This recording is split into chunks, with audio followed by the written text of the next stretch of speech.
The 11.7 kilometer long Garcia's Pass has a long and winding history predating 1860. It connects the farming town of Riversdale on the coastal plateau with the inland Karoo town of Ladysmith.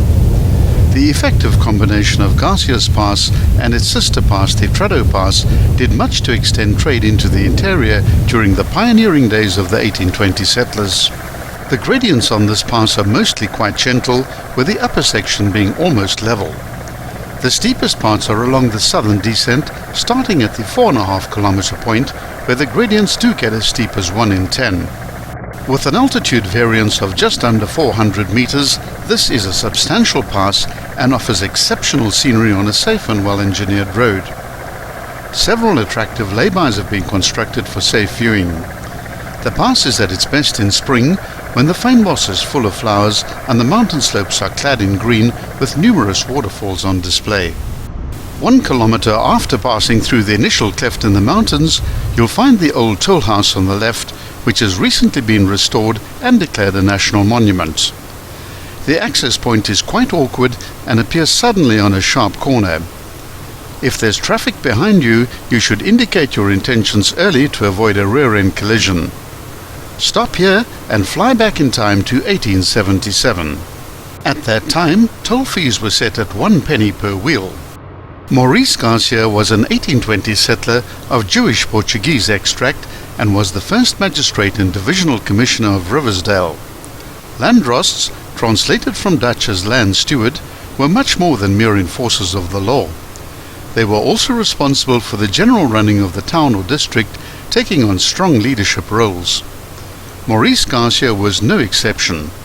Keen to explore a new trading route into the north over the Langeberg Mountains, he ventured into the Goko River Gorge on horseback, plotting a way through the mountains.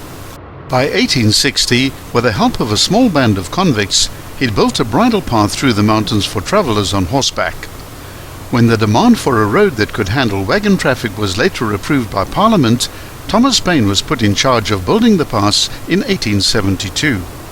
It turned out to be a difficult, long and troublesome job, and for once Paine could not build his trademark quality roads on the allocated budget. The job was tackled as soon as the nearby Trado Pass had been completed. Though his band of hard-working convicts were proficiently skilled by that stage, they were growing old and sickly. Hence the pass took 4 arduous years to complete. The second section, which Paine had to build over a longer 17-kilometer route due to lack of finances, was rebuilt and rerouted as soon as additional funds had been allocated.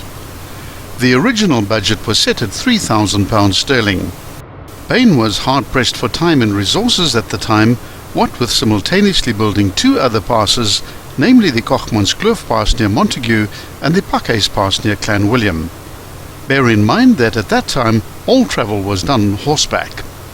The pass was finally completed in 1877 at a total cost of £29,356 sterling, a rather hefty amount in those days, and the only pass that Thomas Paine was unable to complete under budget. Almost directly opposite the old toll house, you'll find the romantically named Sleeping Beauty hiking trail, which pushes steeply up the mountainside for the more fit hiker amongst us. Please note that a Cape Nature Conservation permit is required to hike this trail. If you stop opposite the lay-by at the start of the hiking trail marked as Crystal Kloof, you may be lucky enough to spot an enchanting little waterfall. Looking further below the road, you'll see a much bigger waterfall. Remnants of the original stone walls built by Thomas Paine are another lovely bonus for history hunters to look out for. There are several more laybys along the pass which provide beautiful views down into the steep gorge far below and the towering green-clad Langeberg Mountains. Be sure to watch part 2 of this series on the Garcia's Pass, which deals with the lower half of the descent.